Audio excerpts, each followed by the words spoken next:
Welcome, broadcasting to the entirety of the Super Smash Bros. Community. This is Beyond the Metagame. I'm your host, Peon, this week live from your local soda parlor. And look over there, it's Michelle. Michelle Obama, she's back. I'm joined, as always, by my wonderful co-host, Abhi. Abhi, how you doing, big boy? I'm doing great. I hope she's drinking cherry Coke, because I don't drink much soda, but if I'm drinking soda, you're gonna catch me drinking cherry Coke. So I'd be down to share one with Michelle. That's actually, I think, a really, popular opinion. Cherry Coke is delicious.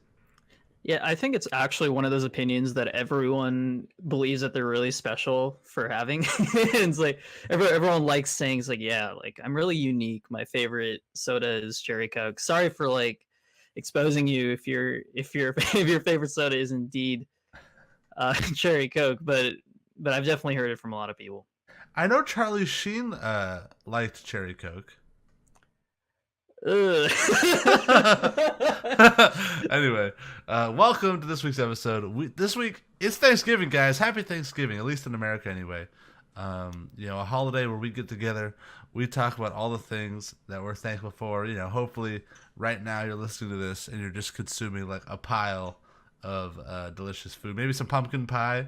And for all our international listeners, Thanksgiving is, well, primarily about food. It's just an excuse to eat food. I know in America, it's the number one day, like for calories consumed per person. Is that actually true? It's true, man. So hey, fatten up, because this winter, you won't be hibernating.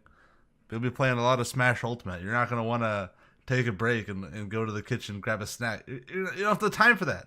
There's new combos to perfect. Okay, so fatten up now while you can. Yeah, it's true. I mean, that's what I will be doing this weekend. Although all of my relatives are vegetarians, so I will have to find some other way to actually get some food in me. Wait. What is your Thanksgiving if there's no turkey? It is so one year we had tofurkey. That was not good. Even the vegetarians said it was not good. So that's just a no. That's just a no. But I mean, a lot of the stuff is totally easy to make as vegetarian, like stuffing, mashed potatoes, cranberry sauce, cornbread, pumpkin pie. Like none of that stuff is really limited to non-vegetarians. But that's a good point. And maybe this is an unpopular opinion, but I have to say, I mean, I think that turkey might be the worst part of Thanksgiving dinner. I mean, it's definitely the most iconic, but come on, man, it's just kind of there, right? I wanted to save room for the pie. But either way, man, I hope you guys are enjoying the holidays. Happy all the holidays from us. And that brings us to this week's topic, Abhi. Yeah, we are going to be talking about appreciation. Big surprise. We are really thankful for a lot of things in Smash, and we feel that being thankful for things in Smash and appreciating things about the game and about your community is imperative to growing as a person and as a player. One thing that I'm also thankful for is our viewers into new countries. Peon, why don't you tell us who has joined the BTM Nation? Yes. While Thanksgiving is at least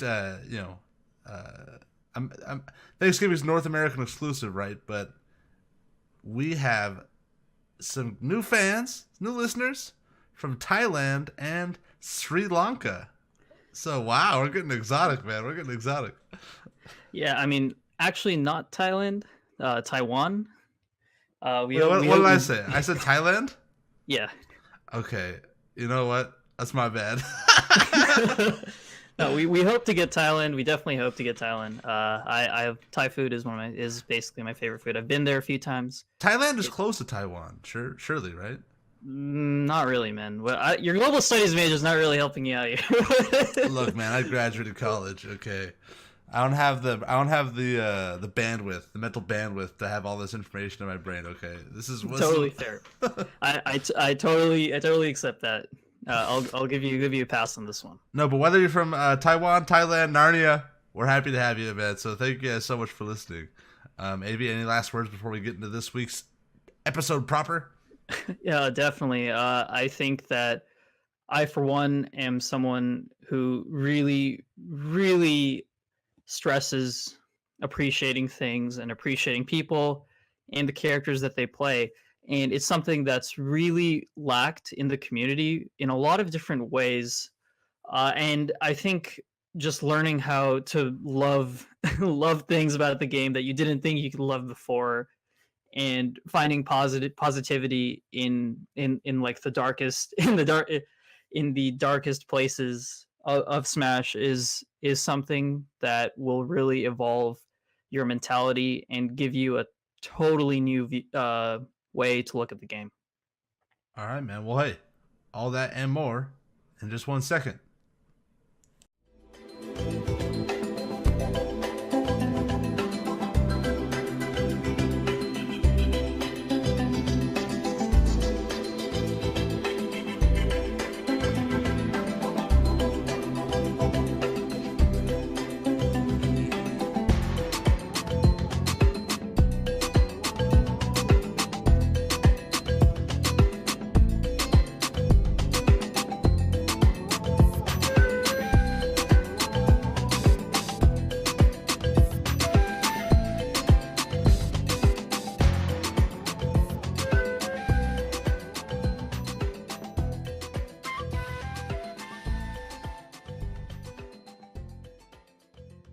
Welcome back to Beyond the Metagame. This week, we are thankful for a lot of things.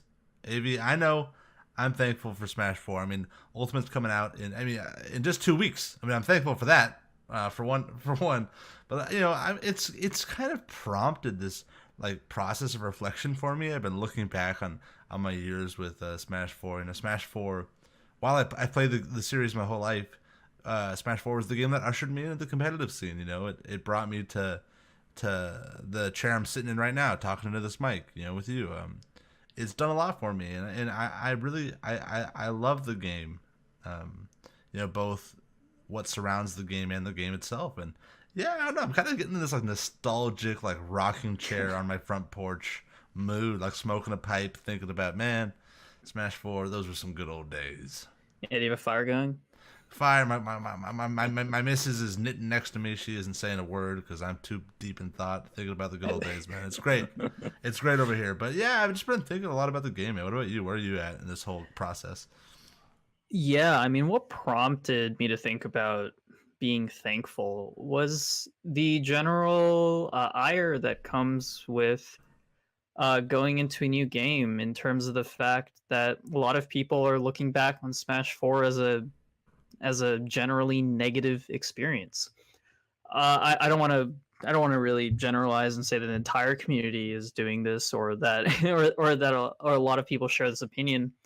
But I will say that there are some people, some notable players, and some outspoken members of the community who said that Smash 4 was either a bad game or a bad experience. And everyone has bad experiences. So I totally understand if certain contexts or certain situations cause a game to make you have bad experiences. But on in the general case, Smash 4 was, at least was for me, it was an incredible time. It was, similarly to you, my first foray into competing in a video game, let alone just the Smash Bros. Series. And I think it gave me a lot of opportunities, a lot of ways to grow as a person. And I will always thank the game for bringing the community that I had together in the place that I TO'd in, and the ability, like I said, to grow as a person, as a player, and as and just in general as like a normal as a human being. And I think that a lot of the time, a lot of what was able to make me grow was having a positive mentality about the game.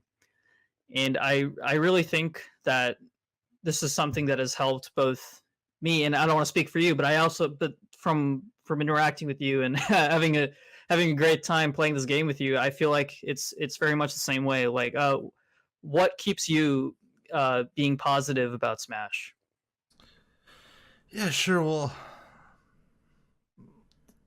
I mean, I like the game. I mean, simply put, I just think the game is fun. I think it challenges me, and like not even when I play competitively, but when I just play it against anybody, it challenges me and it itches like a certain part of my brain that no other hobby of mine does. You know, it gives me this arena with which to fight in. You know, to prove my own competence, to prove my own abilities, and it's very gratifying for that reason. I mean, that's the main thing for me. But before we get too sentimental, Av, I want to take a step back. Um, you referenced like recently, especially with Ultimate just around the corner, kind of a looming negativity. You know, like kind of a resurgence. All these people kind of venting, like, this experience of Smash Four is coming to a close. So people are outspoken about how they felt about the game, but frankly, in my experience anyway, I mean, Smash 4, at least for the last couple of years, let's say like post all the DLC coming out, a lot of the discussion around the game has been very negative. And I also see a similar, expression from the Melee community in the recent years, that Hungry Box, for instance, has been so dominant, and fan favorites like Armada and PPMD that haven't been, competing.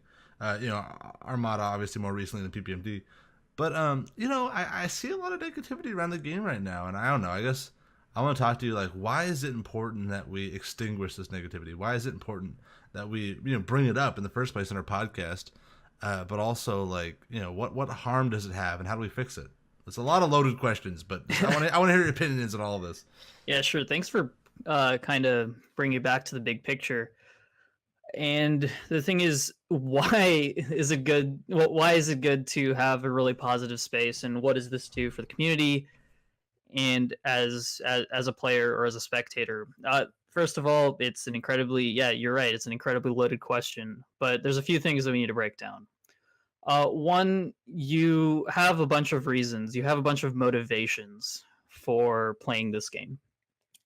If any of those motivations start to be crowded out by things that are just making the experience negative, it's pretty clear that you're going to start kind of becoming disenfranchised with the game. Finding things and staying centered and finding things to really care about is really important. Now, of course, it's important not to force that. You don't have to force yourself to like anything, or force yourself to like the community, or like the people, or like a certain matchup, or like a certain pro player. No one is saying that you have to that you have to love everything about the game. Although if you do enjoy the game in some context, and you do reap happiness from certain parts of it, being able to appreciate and not necessarily like something is absolutely important.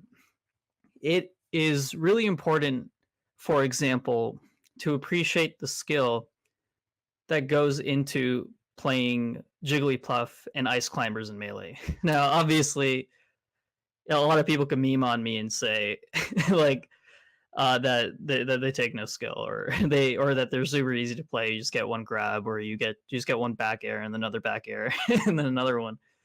But it's very clear that these characters have very distinct weaknesses, and if you're not Hungry Box, or if you're not any of like the top Ice Climbers players, Bananas doing really well at Summit, props to him. You're going to have a hard time playing against some of the really well-established characters, and this is very obvious at your local level. If you're an ICs or Puff or Puff player, you're likely not having the easiest of time. And the thing is, when there's this huge cloud of negativity surrounding your characters, you are probably feeling kind of sad and feeling like the community has been ganging up on you. Now, where does this start from?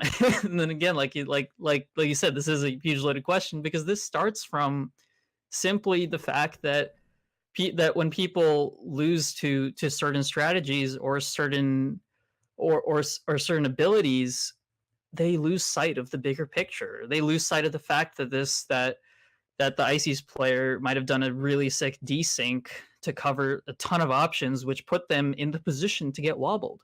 Or they might have not realized that that the Jigglypuff player SDI'd out of 4 Fox up throw up airs and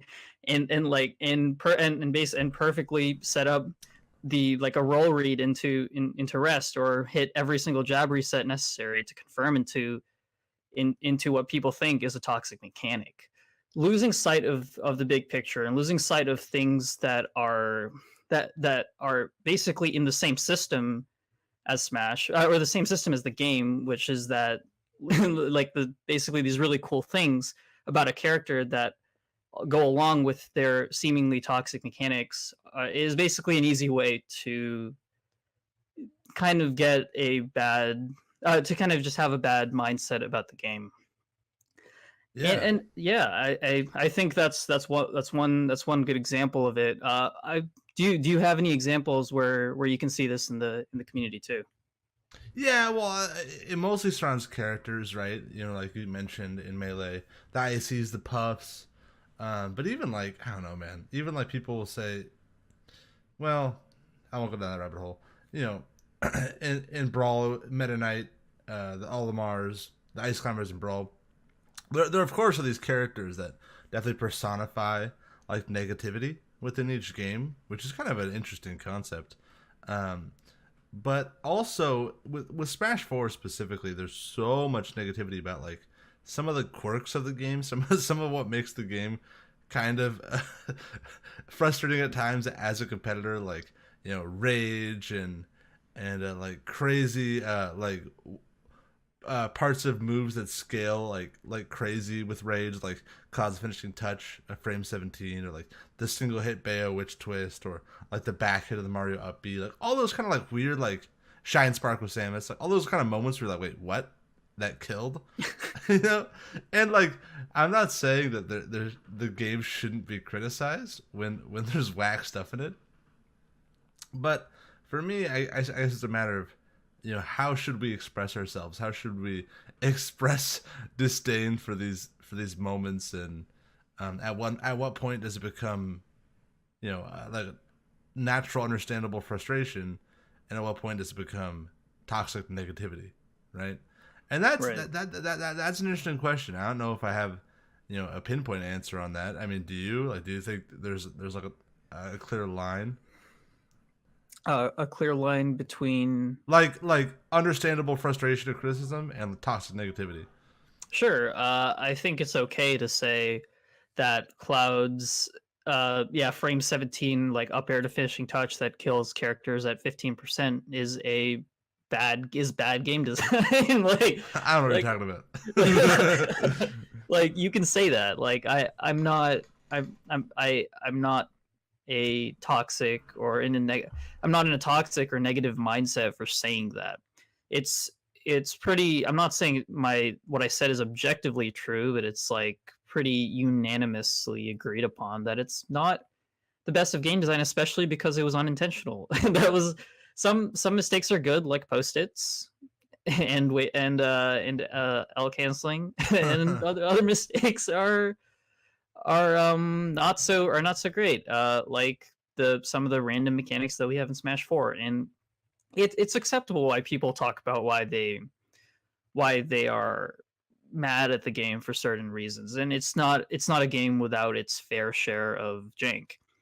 Although I think it's easy for people to lose sight of the fact that they probably had a lot of really fun experiences in the game. Otherwise, they wouldn't have kept coming back to their locals. They wouldn't have kept coming back to their favorite streamers' streams.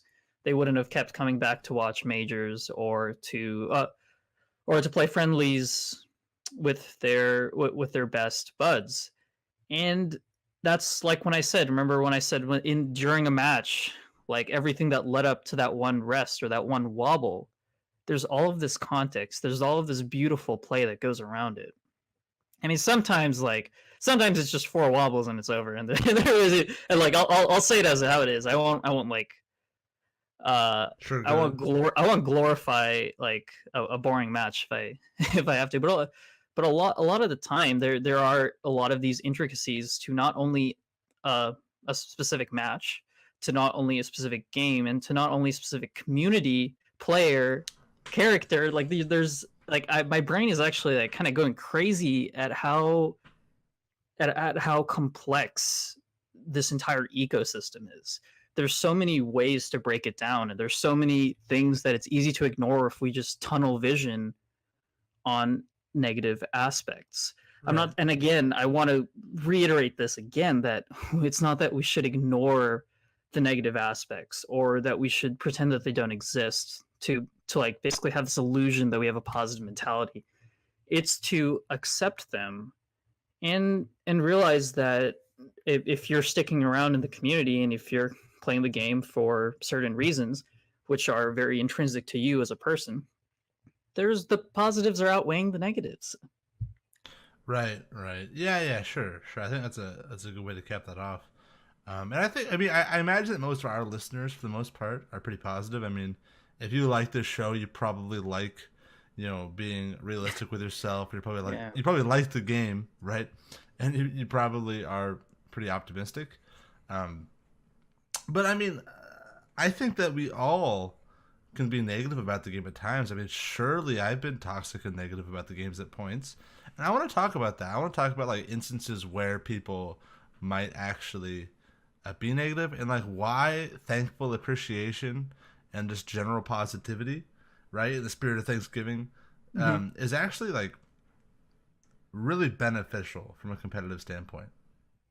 So I'll cite the example of the bad matchup quandary, right? Where you are maybe playing a low tier or mid tier, even a high tier, and you have trouble with this one character, this one matchup, maybe multiple, but let's just say one for simplicity's sake. And you start to hate that character. I'll cite this guy. Oh, I think his tag's BMC. He's a Pac-Man player from SoCal. Dude's a cool dude. I like him quite a bit. If you go to a SoCal tournament, you'll see him in his patented Pac-Man suit. This dude shows up with a Pac-Man suit, dressed to the nines, teal, feet to shoulders. It's awesome. And this guy obviously loves his character. But every single time I go to a SoCal event, this guy finds me in the crowd and says, "Yo, Peon, let me play against your cloud." I'm like, "Oh, sure thing, buddy." And whatever, it's fine. We have a nice conversation. But this dude, just by me playing neutral or charging limit or just doing cloud shenanigans, you could see him visibly steaming, because of his hatred of the character. And he's very open about it. Like, not in a disrespectful way. He's very nice to me, but he's like, "Dude, I just hate Cloud, man. He just invalidates my character." And, he's not wrong in saying that, really, either. I mean, Cloud bodies Pac-Man, and it's not even really hard. It's pretty easy. And so, sure, I think that what he's saying is justified. It's validated. And I think all low tiers that struggle with high tier matchups, I understand their frustration. But I don't know, man. I think that at a certain point, well, I do know that at a certain point, your negativity, while maybe is justified, is never constructive, right? Hating another character is never going to help you. Whereas being thankful, appreciating your character, being happy that you have a character that suits your playstyle, I think is constructive. It having a passion for what you can do in game will motivate you to keep practicing. Will give you ownership of the cool things that you pull off in tournament.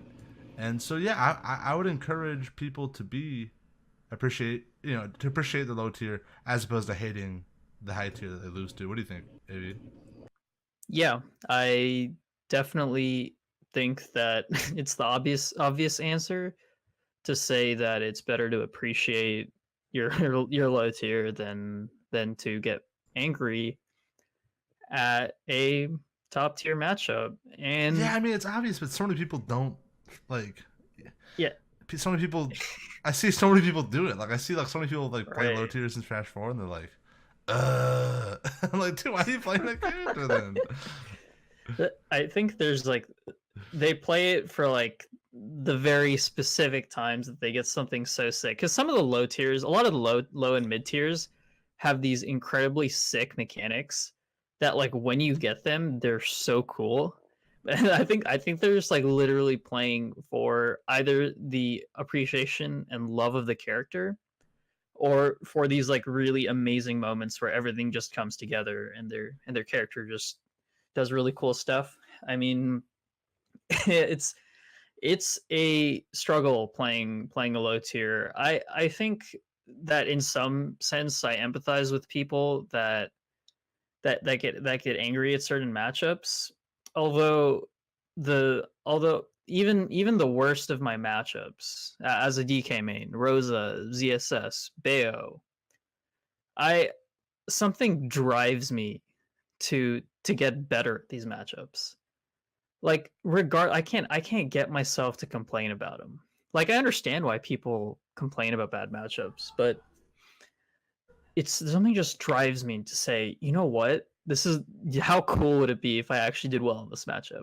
Like how awesome would it look if I got a win on like a really good player of like a of like a of like a of a character that I'm not supposed to be.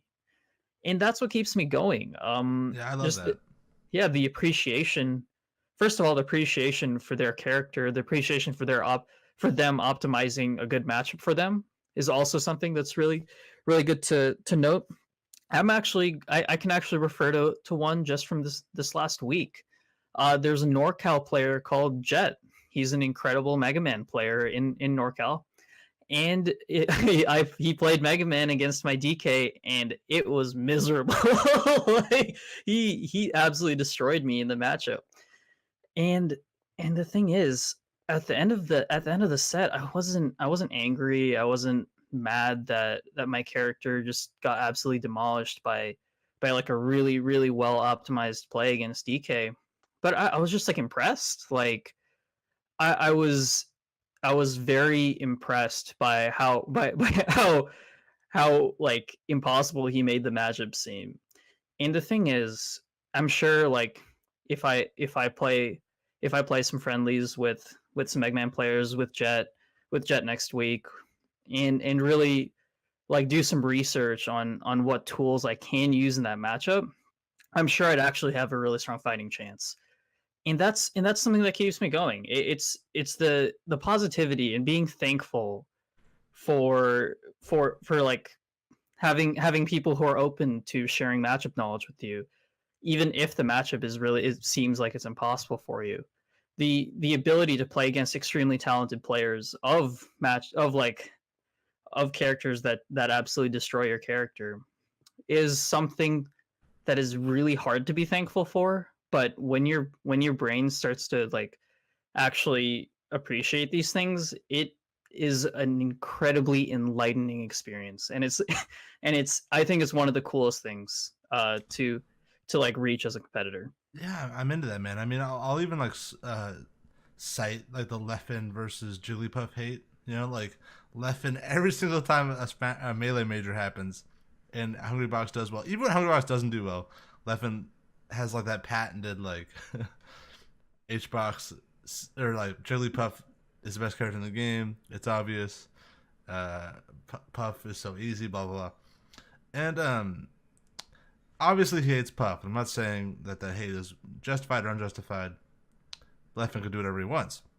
But if I was his coach, if I was his sports psychologist, I would tell him, look, man, whether or not your complaints are justified, what that hatred does is it shifts the blame from your own defeat or own shortcomings onto this like unfixable issue, right? So, let's say Leffen loses to a Puff and complains about Puff.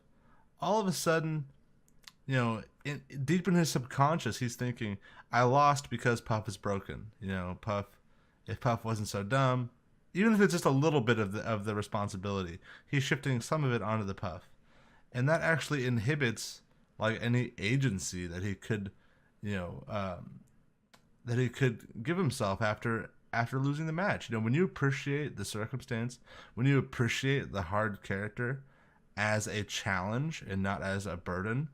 Well, no, I mean you could appreciate it as a burden. When you do appreciate the challenge, you you also develop 100% agency and responsibility for the challenge. When you lose, it's your fault, and you can kind of have peace of mind at that, right? And when it's your fault, that means you also have all of the tools to fix it.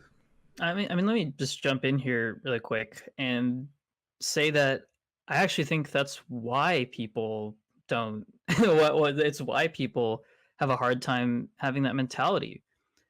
People think they want responsibility, and your brain thinks that it wants like more control over your life, or more responsibility, or more things that you can change.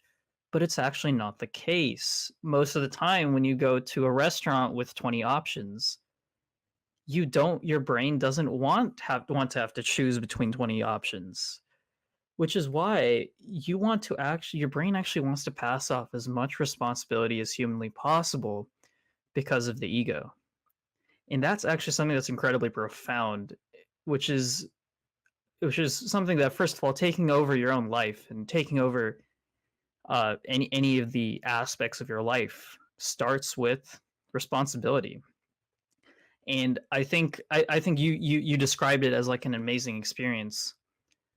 And a lot of the time, I actually actually think it's a humbling and terrifying experience. Yeah. It's I actually don't want to sugarcoat it, because it's not easy at all. And maybe it's one of those things you just have to fake it till you make it, and just say, you know what, I'm just gonna keep telling myself that it's like this matchup, it's all me. I have full control over how much time I put into it, or how good I want to be. And the thing is, eventually you just have to hope that you believe it, because I mean there's a few levels to it, because you have to believe it in your subconscious, you have to say it in your consciousness, and you have to believe it in your consciousness. And all of those levels coming together are actually quite it's actually a really daunting task. Well, I mean, with that, I think I don't have anything else to add. I think we kind of tackled that. The whole utility of appreciation. Like, why as a competitor might you benefit from like really indulging in the holiday spirit, right? Like, Right. uh, but I want to talk about like who you appreciate, AV. There's a lot of people in the scene. Yeah, I don't know, man. I'm feeling lovey dovey, warm and fuzzy. Who do you appreciate? Yeah, I mean, sorry to take away with that kind of psychological journey from the Thanksgiving spirit, but I do think that, shifting to a more warm topic, that there's a lot of things to appreciate. And like I said, Smash 4 is one of the biggest things that I appreciate. And in Smash 4, within this ecosystem, I like seeing good plays. When I get outplayed, when someone styles on me, you know what? I appreciate that. When I see someone bringing a stream to my local, or TOing my local really well, or organizing events, I appreciate that.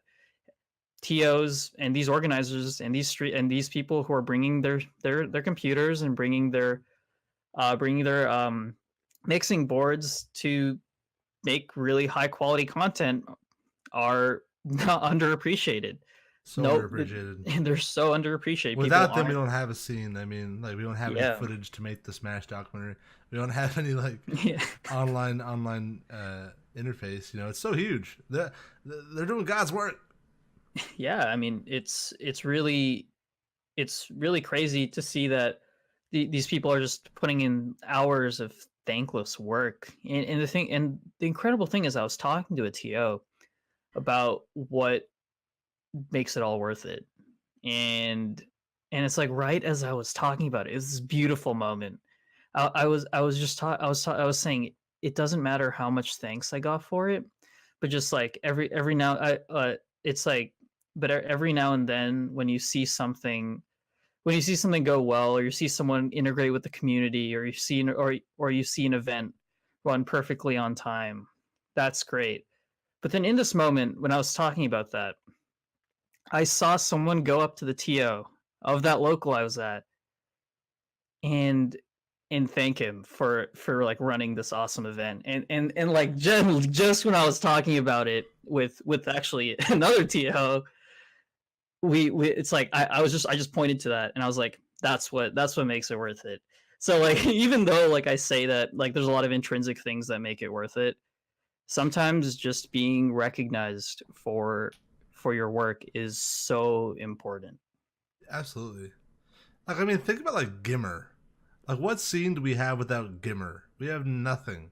That dude is responsible for like 80% of all Smash content. Who I don't know one person who, if they were to name their top 20 Smash personalities, would list Gimmer. You know, no one think, and he's a great dude. I talked to him at a Burger King once. It's like he's very friendly, and no, but seriously, I mean, this guy, Yeah. those people that are behind the scenes, actually do so much for us. They're the reason that our favorite players have a stage in the first place. And yeah, man, if you don't, if it's like some people might be listening to this and going like, yeah, I mean, like, I wonder if anybody's like thankful for me, you know, like I just go to my tournament, whatever. Um, I. I think one thing about the Smash Media that's so great is it is democratic. Like, everybody matters, and even the guys that go 0-2 and 1-2, you know, without them, there's that's half the tournament. You know, the worst players are the backbone of everything that we do. Without you guys, we have no prize pots. We have no incentive for our good players. We have no people. We have no beginning point for, you know, for people's journey and growth as a competitor. You know, everybody who shows up has a really vital role. And yeah, man, I'm thankful that we have a hobby that allows for so many different people to contribute in their own way. It's awesome. Yeah, I'm also, and for other reasons to be thankful for individual people. I'm happy. I'm like thankful for that Pac-Man in SoCal. Like I'm thankful to him for playing a character that's underrepresented. I'm thankful for I'm thankful for him playing a character that my character bodies. it all it's a circle of life. But we all we're all have our own niche, and I think the final thing that I'm really thankful for is the niches that people fill, like playing a specific character, like who, like, you know, that one Roy main in your scene, and like you have one, or you haven't found him yet, or Yeah. her.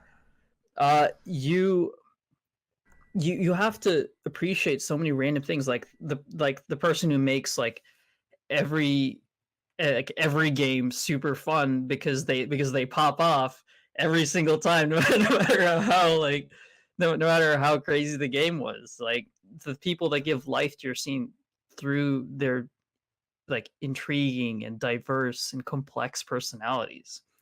And that's kind of the beautiful thing. I mean, we talked about in a previous episode, I think the interview with Max Ketchum, about these outliers and and and these social outcasts from like regular society who come to Smash and are accepted and become and like come out of their shell and become like individuals with wings. And it's super awesome to see. I don't think that there's anyone like when I go to my locals, or when I've gone to a tournament, there's anyone where I can see I'm not thankful for them. There's like I'm thankful for everyone, regardless of who you are as personality. That at the very least, you're contributing something to the scene. Yeah, man, for sure, for sure. I mean, I think I couldn't have said it better. Um, but yeah, man. I mean, I guess like wrapping up, we've kind of been wild and out about all things we're thankful for. I mean, it is Thanksgiving. Yeah. Uh, I guess like, do you have any final thoughts? I mean, look, man. Next week we have a guest coming on the show. Uh, this week is our like last episode, just the two of us before Ultimate comes out. Wow. I actually I guess I'm thankful for for you, Peon. I'm thankful for you. You too, buddy. But I mean, so in other words, I mean, this is the last podcast that just the two of us in the era of Smash Four. So I guess like, what's your sign off? What's your last words for Smash Four? So long, and thanks for all the fish. No, but seriously, I think this game has made me into a well-rounded person single-handedly. I've gained a lot of my social skills, a lot of my ability, of all of my event organization, public speaking, like my community integration skills, and a lot of uh, my detailed personality traits that I didn't appreciate before from the community and from the environments that have been created by the scene. And I have nothing but my wholehearted thanks to Nintendo and Sakurai for creating this beautiful, this beautiful game. Look, man, that's boring. I'm thankful for air dodge read knee. I'm thankful for Cloud being busted. Oh, Thank God. you, Sakurai. I'm thankful for Mario. Mario's dope. Everybody who plays Mario, I envy you. I always wanted to be a Mario player. I suck with him. He's dope. Super thankful for Town and City. I love that stage. All right, same. I've gotten some ridiculously early ding dongs because of Town and City. I'm thankful for never being lilated in tournament somehow. That's my favorite stage. Yeah, dude, I'm thankful for all the other Cloud mains in California. They're all adorable and lovely people, and they were really helpful to me. Thankful for the Central Coast community I belong to, the one we both stemmed from. A lot of really cool, awesome, supportive people in there. So eternally grateful for them. Definitely. And yeah, man, happy. I mean, we already said it, but thankful for you, AV. You're my OG practice partner, my old training partner. I mean, we kind of leveled up together. You were my first like homie in the scene. You got me into commentary. You got me into this pod. I mean, I guess this podcast was my idea, but I wouldn't have had this idea if it weren't for you. So, appreciate you, man. And that's all I gotta say for Smash 4.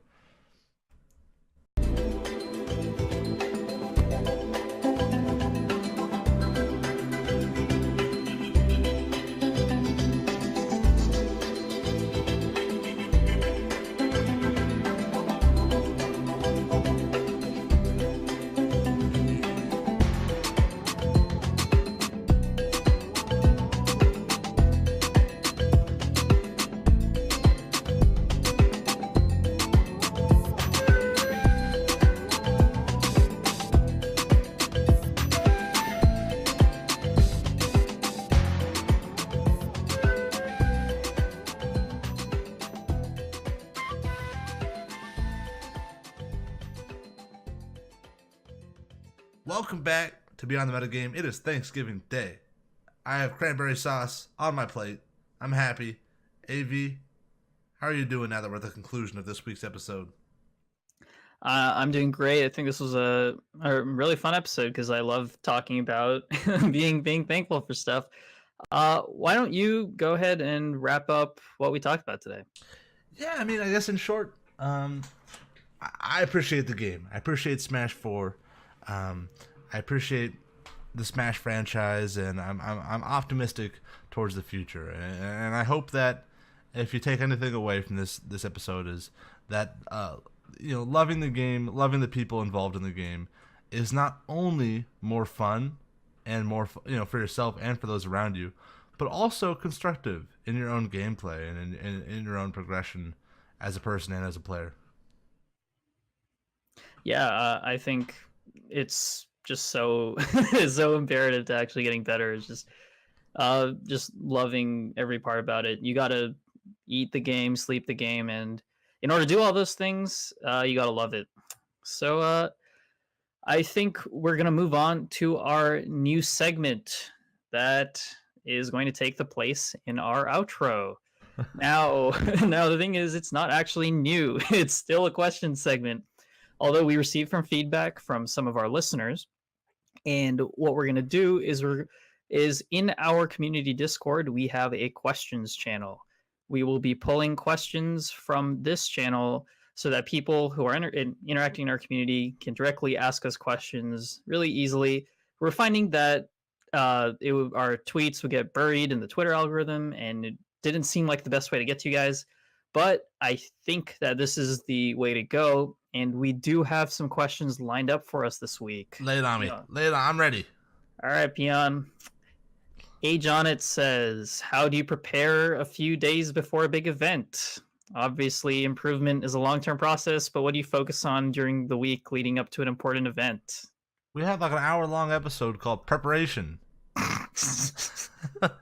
Next, Infinity Soul asks, how do you learn from playing worst players? Worst players, I imagine. First off, I think that's a really incredible question because it's something that people don't think about a lot when they play players that are that they think that are worse than them, or that they generally have like a really dominant record over. They don't stop to think like, what can I learn from this person? And it's more about like just autopiloting and winning, because you can usually just win without thinking. There is a lot to learn from players that are worse that are worse than you, or that you generally beat. And it's not necessarily things that are super direct that you learn when someone's punishing a lot of your options. One thing that you can practice is your punish game. You likely, when you're playing someone that you beat, you likely have a lot more space to work with. So basically, optimizing your really great perfect pivot or footstool combos, or just your crazy punishes on an actual player that you have the room to work with is really underrated. What do you think, Peon? Yeah. I think you answered it well. I think simply put, if I were to summarize it in one sentence, I'd say work on your punish game. They're gonna have like you're gonna have plenty of opportunities to beat them up. Practice optimal combos. Practice combos that are situationally and mix-up oriented, and also it's really important to realize while you're playing a bad player what you're getting away with because they're bad. Like if you're hitting them with some, if they're doing some dumb mistake or whatever again, like just make a mental note. Okay, a good player wouldn't do that, right? I think the consciousness is important there. Absolutely. AV. I'm gonna ask you this question. We got a long one from a boy, Lath. He asked, and I'll summarize. When he plays against characters he doesn't have a lot of matchup experience with, and he gets surprised by certain options that he's never seen before, he immediately wants to just forfeit because he's like, man, I'm not prepared for this. I don't even know what to do.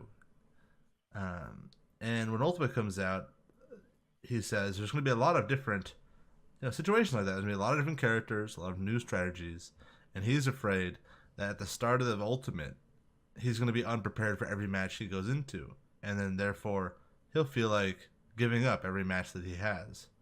What do you think about all that? I think that's totally understandable. I think that I've felt like that. I definitely felt like that against Jets Mega Man in the last local that I played, and I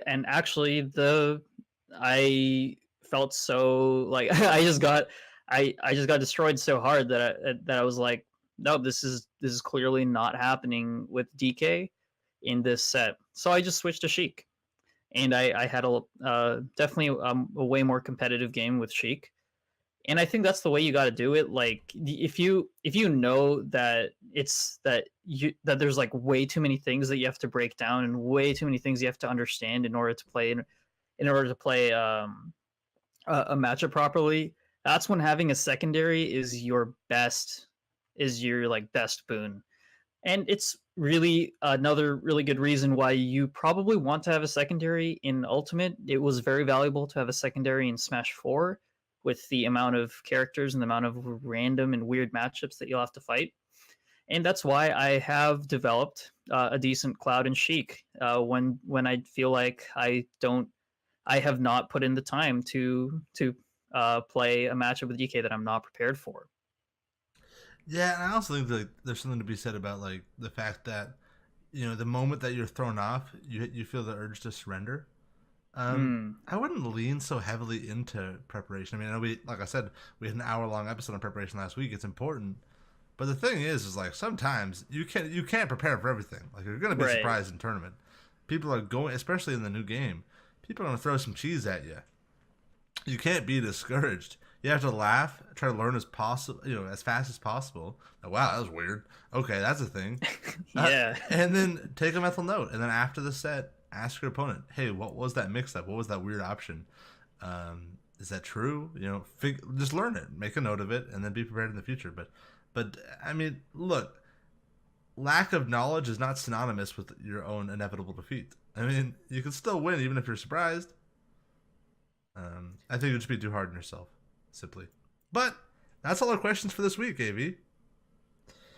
Yeah, definitely. I think that we are going to get into our surprise for you guys. And the thing is, we are really thankful for all the things that we've talked about and for you guys, for the people that have been tuning in to our podcast and the amount of positive reception that we received from the community and from like people who have just like randomly stumbled upon our podcast, from people who know us, from people who have given us a lot of feedback on what we're doing. And we're going to give back again with our Thanksgiving Smash Ultimate giveaway. Woo! You didn't say Thanksgiving Smash Ultimate giveaway. Yeah, that's your job. Your voice is definitely suited for that. Thank you, man. But yes, we are giving away a copy of Smash Ultimate, and this time it will be a little different. Ooh,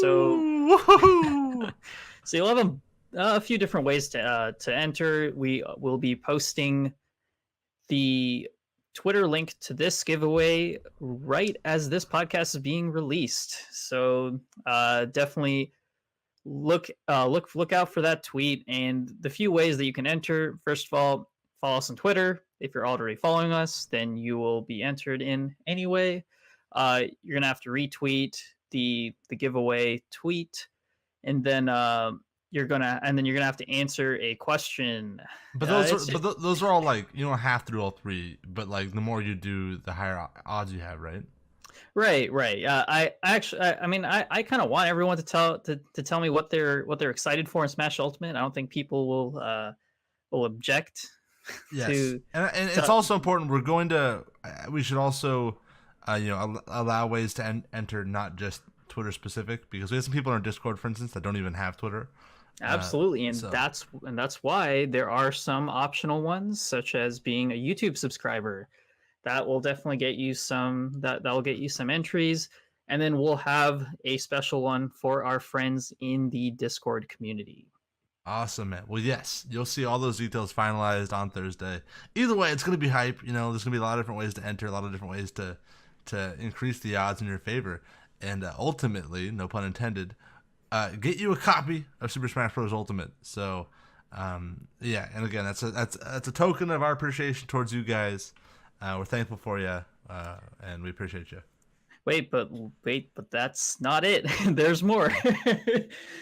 You also get a spot on the wall of fame. Woo! On the website. How can I forget, man? I'm always plugging that.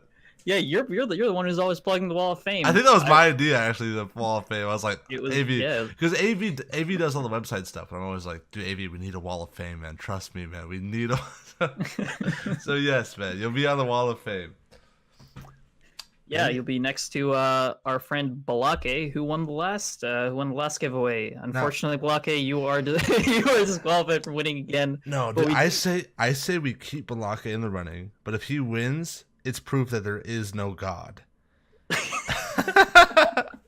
All right, guys, that is all this week. Happy Thanksgiving, and for those international listeners, hey, happy Thanksgiving anyway. All right, well, enjoy. I hope that our happiness, our joy, is contagious, and that you get to enjoy our holiday as well. Thank you guys so much. AV, where can people find you? People can find me at Abhi Vaidyanatha, which is my long Indian last name. You will find that on our Twitter at Beyond Metagame or on our website. Peon, where can people find you? You can find me at Peon_GCE. That's Golf Charlie Echo for all you sailors. And yeah, I'll be there. I tweet a lot. Well, a moderate amount. And yeah, please go ahead and connect with me, talk with me, give us your feedback. Until next time, guys.